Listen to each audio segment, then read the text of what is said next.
This is the heartbreaking story of two sisters who left their village full of hope for a better life. Did they find the future they dreamed of, or lose everything along the way? Can you believe this Watch view? till the It's end amazing. to The city see looks how so their alive. journey I'm so unfolded. glad we're doing this. In a small village, two sisters lived in a crumbling mud house at the end of a dusty footpath. The house leaned slightly to one side, as though it was tired of standing. When it rained, water slipped through the roof, dripping into bowls and pots they carefully placed around the room.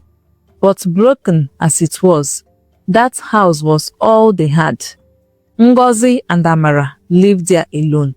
Ngozi, the elder sister, was 23. She was tall and sharp-eyed, her face carrying both strength and worry. Life had forced her to grow up quickly. She spoke fast, walked fast, and thought fast, like someone always racing against time. Amara, 20, was softer and quieter. Where Ngozi burned like fire, Amara flowed like water. She had kind eyes and a gentle voice that made people trust her. Their father had died first, taken by a sudden sickness that no herbs or prayers could cure. There was no money for proper medical care.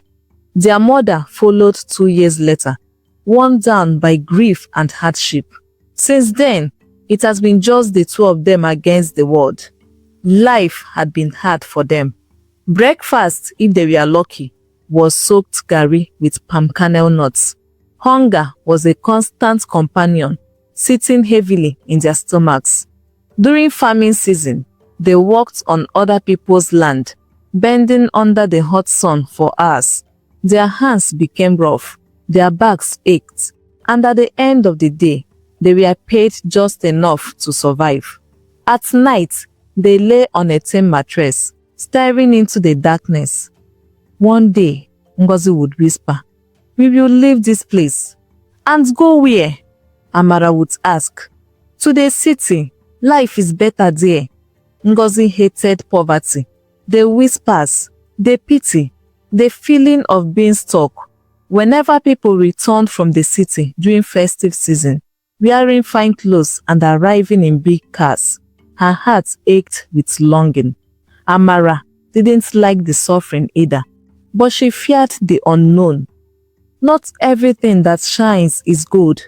I've heard scary stories about how some of them survive in the city. I believe God will bless us in His time, she would say gently. "You think too much," Ngozi would sigh. Still, they loved each other deeply. They had only themselves.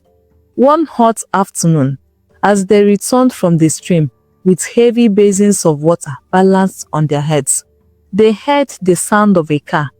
Not the old, noisy kind that sometimes passed through the village. This one was smooth. They turned at the same time. A shiny black car rose slowly down the dusty road and stopped a few steps away from them. Children ran after it, shouting excitedly. The door opened, and a beautiful young woman stepped out. She wore dark sunglasses, a fitted dress, and high heels that clicked softly on the ground. Her hair was long and smooth, her skin glowing, her presence impossible to ignore. The sisters stared in silence. Then the woman removed her sunglasses and smiled. "Ngozi, Amara." They looked at each other, confused. "Yes?" Ngozi answered slowly. The woman laughed. "It's me, Stella." Ngozi blinked, trying to connect the confident, glowing woman before her with the barefoot girl she remembered. Amara studied her face carefully, and then it clicked at the same time. Stella. The same Stella they had grown up with. The same one who used to run along the dusty paths with them. Who borrowed their clothes because she had none. Who left the village years ago without looking back. But this Stella was different. She looked polished and important. Her fitted dress, smooth hair, and expensive perfume made her stand out against the entire village. She hugged them warmly, laughing as she looked them over. The scent of her perfume clung to their clothes even after she stepped back. The children who had followed her car stood nearby, whispering and staring. A few women had paused their chores just to watch. Stella invited them into her car to escape the heat. Cool air rushed out as the door opened, and Ngozi gasped softly. She had never felt air conditioning before. Amara entered more carefully, afraid to touch anything. The seats were soft, the inside clean and new. Stella started the engine and slowly drove through the village. Ngozi felt something rise inside her chest. That was what she had always wanted, to arrive like this, to be seen. They stopped under a large tree, and Stella asked about their lives. Ngozi admitted quietly that they still worked on other people's farms and earned just enough to survive. Stella listened, her expression shifting slightly. "That's not living," she said at last. The words sank deep into Ngozi's heart. When Ngozi asked what Stella did in the city, she simply said she worked and made good money. She spoke of opportunities, of a better life, of never having to worry about hunger again. Then calmly, she offered them a chance to come with her. She was returning to the city the next morning, she said, and they didn't have to keep suffering in the village. They could stay with her. She would help them find work. Ngozi's heart leaped. It felt like the door she had been waiting for all her life had finally opened. Amara, however, felt a tightness in her chest. Everything felt too sudden, too easy. When she tried to ask what kind of work they'll be doing, Stella brushed it aside, saying it was nothing difficult and that they would understand when they got there. Ngozi didn't hesitate. The promise of escape was too strong. The thought of leaving hunger behind, of finally living a better life, filled her with excitement. Amara watched her sister's face, the hope, the longing, the quiet desperation. Slowly, her resistance faded. She still felt uneasy, but she couldn't bring herself to take that hope away from Ngozi. So she agreed. Stella smiled, pleased, and told them she would return the following morning to pick them up. As the sisters stepped out of the car, the sun was already setting, painting the sky in shades of orange and gold. Ngozi felt like her life was finally about to begin. Amara still couldn't shake the uneasy feeling. That night, sleep did not come easy. "Do you think we are doing the right thing?" Amara asked softly after a while. Ngozi turned to her sister, holding her hands reassuringly. "Amara, for the first time in years, we have a chance. We can't let fear stop us." Amara didn't argue. She remembered the hunger, the long days, the uncertainty. Maybe this really was their way out. Morning came quickly. It wasn't even dawn when the sound of Stella's car reached them. They got into the car and drove off. As the village faded behind them, the dusty road turned into smooth tar.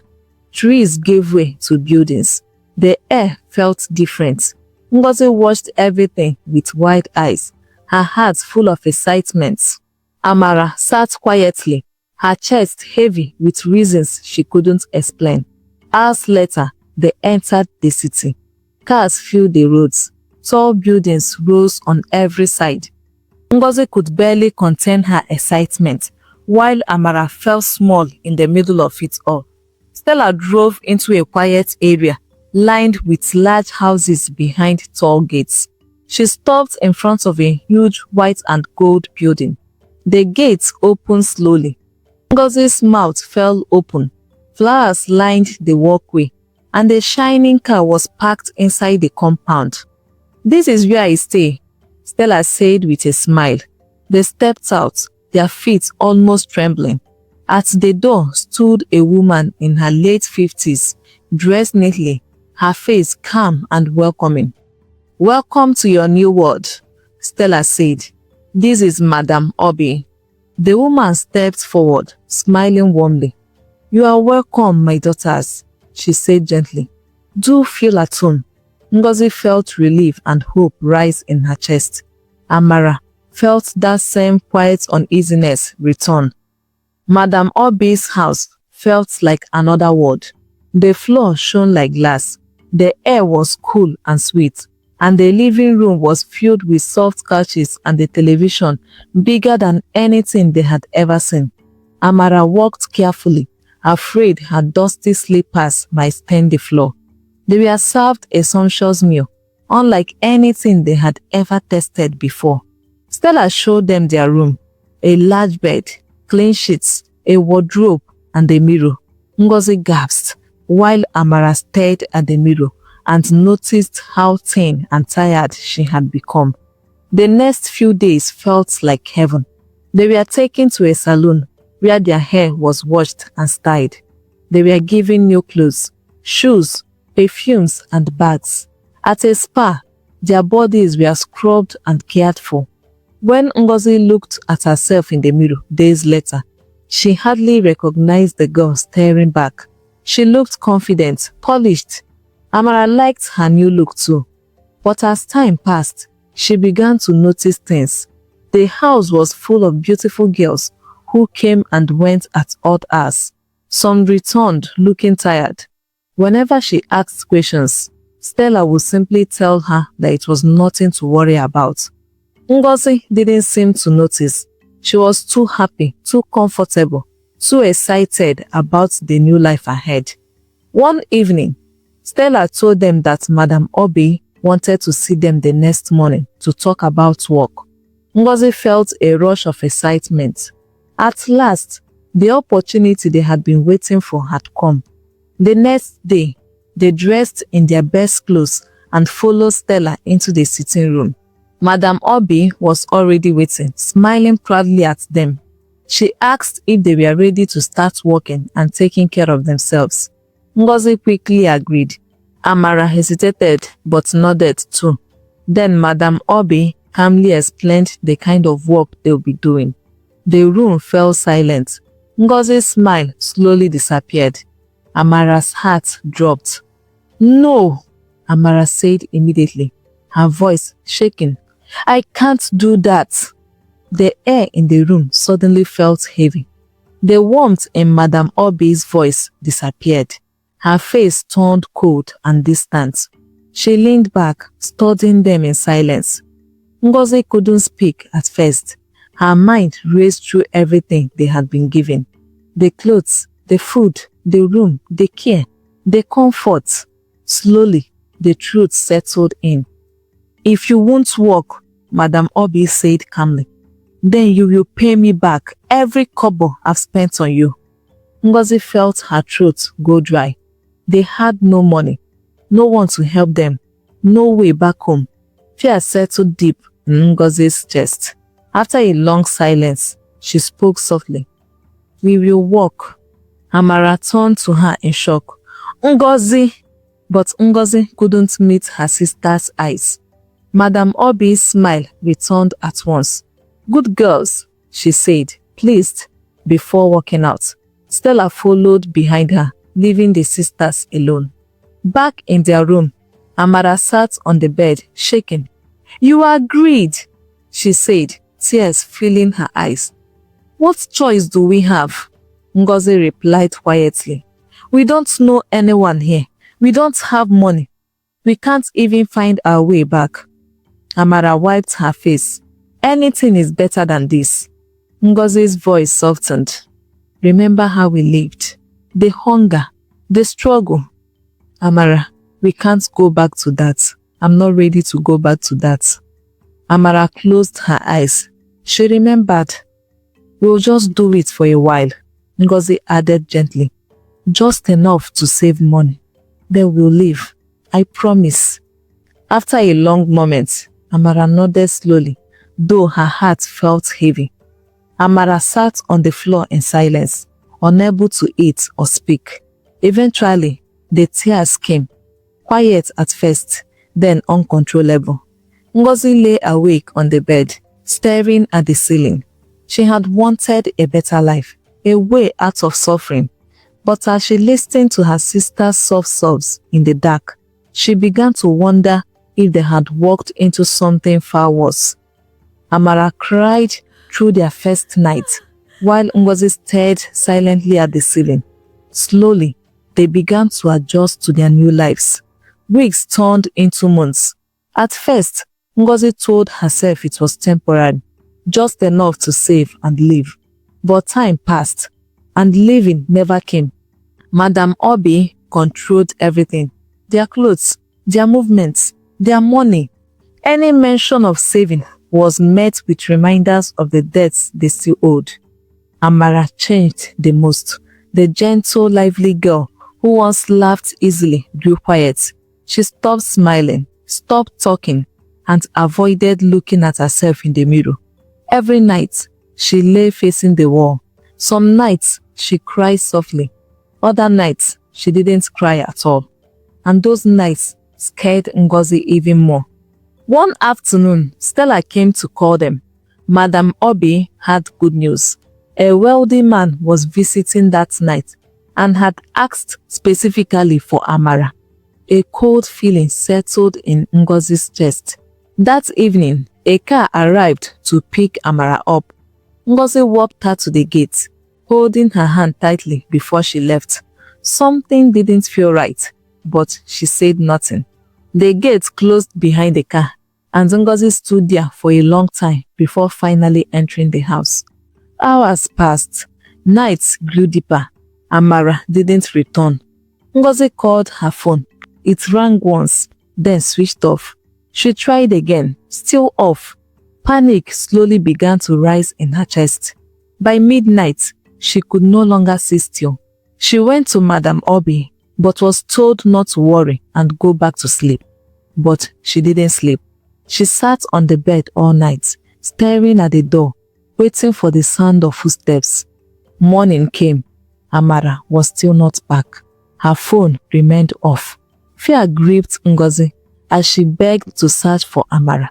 But Madam Obi refused, her voice cold and firm. Panic settled deep inside Ngozi. The day dragged endlessly. Every sound made her jump. Every passing car sparked hope. She couldn't eat. That night, she clutched Amara's pillow, tears slipping quietly as memories of her sister flooded her mind. Morning came. Still, no Amara. Her times to leave were blocked. For the first time, Ngozi felt truly trapped. On the third morning, Madam Obi called her outside. A small crowd had gathered. On the ground, a body lay covered. Hands trembling, Ngozi pulled back the clothes. It was Amara. Still, broken, gone. Ngozi sank to her knees beside her sister, her mind refusing to accept. She wanted to cry, to scream, but she felt numb and empty. Behind her, Madam Obi spoke calmly, almost carelessly. It was an accident. These things happen. Ngozi slowly turned to look at her. At that moment, something inside her broke completely. Not just her heart, her soul. Ngozi didn't remember how she got back into the house. One moment, she was kneeling beside Amara's lifeless body, her hands shaking. The next, she was sitting on the floor in their room, staring at the wall, numb. Voices moved in the hallway. Doors opened and closed. Life went on, but her world had stopped. Memories kept flashing in her mind. She wished they had stayed in the village. She blamed herself for her sister's death, willing to endure any poverty just to have her back. She didn't notice Madam Obi enter until the voice cut through the silence. It was an accident, Madam Obi said coldly. These things happen in this kind of work. Be strong. Life goes on. Take today to rest. Tomorrow you resume work. That was when something inside Ngozi broke. After Madam Obi left, the tears finally came. She fell to the floor sobbing. My sister, I'm sorry. I failed you. I'm sorry. Please forgive me. The guilt was heavy and unforgiving. That night, She packed her small bag and left without looking back.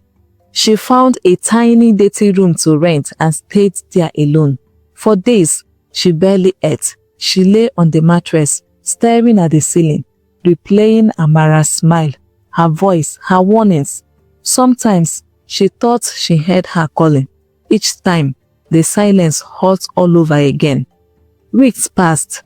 One afternoon, she heard people talking outside. Madam Obi has been arrested, someone said. They caught her this morning. The other explained. Human trafficking. They freed the girls. The house is closed. Ngozi stood still, her heart pounding. Justice had finally come, but it didn't bring Amara back. She returned to her room and sat quietly on the mattress. Months passed, but grief and guilt did not fade. It stayed with her like a shadow that followed her everywhere. Some mornings, she would wake up and forget for a few seconds. Her hand would stretch to the other side of the mattress, expecting to feel Amara beside her. Then reality would return, and the emptiness would hit her all over again. Life became something she endured, not something she lived. The small room she rented remained bare. She didn't care about comfort. She only needed a place to sleep and breathe. To survive, she began doing small, honest jobs, washing clothes, sweeping compounds, carrying goods at the market. The money was little, but it was clean, and that mattered to her now more than anything. Slowly, life began to change. She found a more stable job as a cleaner in a small restaurant. The pay was small, but steady. She worked hard. To atone for her sister's death, Ngozi dedicated her life to saving other girls from the same fate, warning them of the glittering traps that promised wealth but delivered ruin. She remained unmarried, never had children, living alone in a quiet house filled with memories and regrets. Every day was a penance, every breath a reminder of the sister she could not save. Share your thoughts on this story with me in the comments. And if you enjoyed this story, please give it a thumbs up, share with your family and friends, and hit the subscribe button to be part of this amazing family. See you in my next video. Bye.